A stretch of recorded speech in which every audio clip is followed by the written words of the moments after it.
इसके पीछे क्या रीज़न हो सकता है?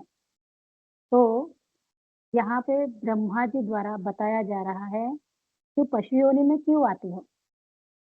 आपको पशु योनि कब मिलती है? तो बहुत ही महत्वपूर्ण अंग पे यहाँ पे व्यासदेव जी परीक्षित महाराज को बताते हैं। ऐसे क्या क्या ऐसे आपके कर्म होते हैं जब आपको पशु योनि में डाला जाता है? तो हमने भरत महाराज का भी उदाहरण देखा है। भरत महाराज तो अपना सारा राजपाट, अपनी सुंदर पत्नी, अपने बच्चों को त्याग के वन की ओर चले गए थे, भगवान की प्राप्ति के लिए, आध्यात्मिक ज्ञान के लिए।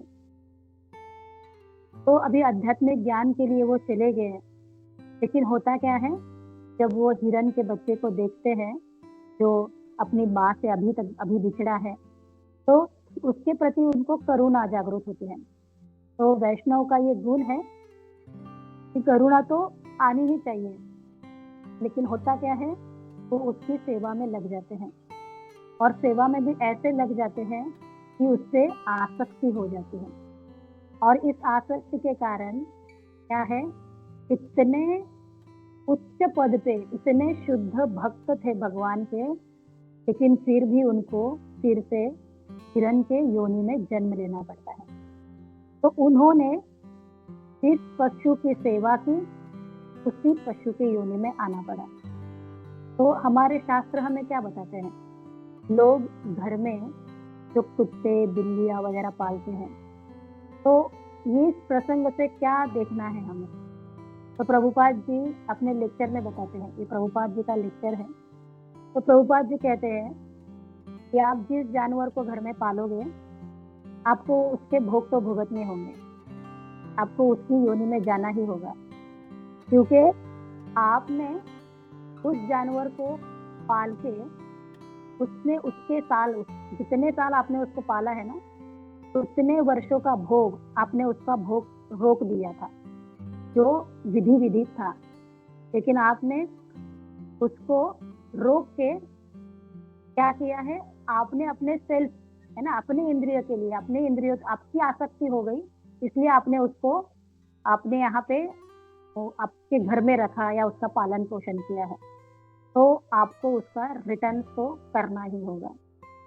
तो क्या होता है, ये कैसे होता है? तो प्रभुपाद जी और भी बताते हैं, और आगे बताते हैं कि जब आप घर में इन पशुओं को रखते हैं, हम देखते हैं कि कुत्ते को कैसे सहलाते हैं लोग, उसके हाथ है ना, शरीर के ऊपर हाथ रख के, उसके तो मुंह में खाना भी डालते हैं। तो जब हमारे हाथों का स्पर्श इन प्राणियों पे होता है, तो प्रभुपाद कहते हैं कि हमारी सात्विकता नष्ट हो जाती है, हमारे तत्वगुण नष्ट हो जाते हैं। फिर जब हम इन प्राणियों को देखते हैं, जब आंखों से आंखें मिलाते हैं, है ना, लोग कितना ऐसे कुत्ते को पास लेके मेरा बच्चा, मेरा ये वो, है ना, कितना बहुत ही नाटक बहुत चलता है ये। तो रियल प्यार भी होगा, लेकिन प्यार किससे करना है वही पता नहीं है। तो उन कुत्ते की आंखों में आंखें जब डालते हैं, तो क्या होता है, आपके सारे पुण्य कर्म नष्ट हो जाते हैं।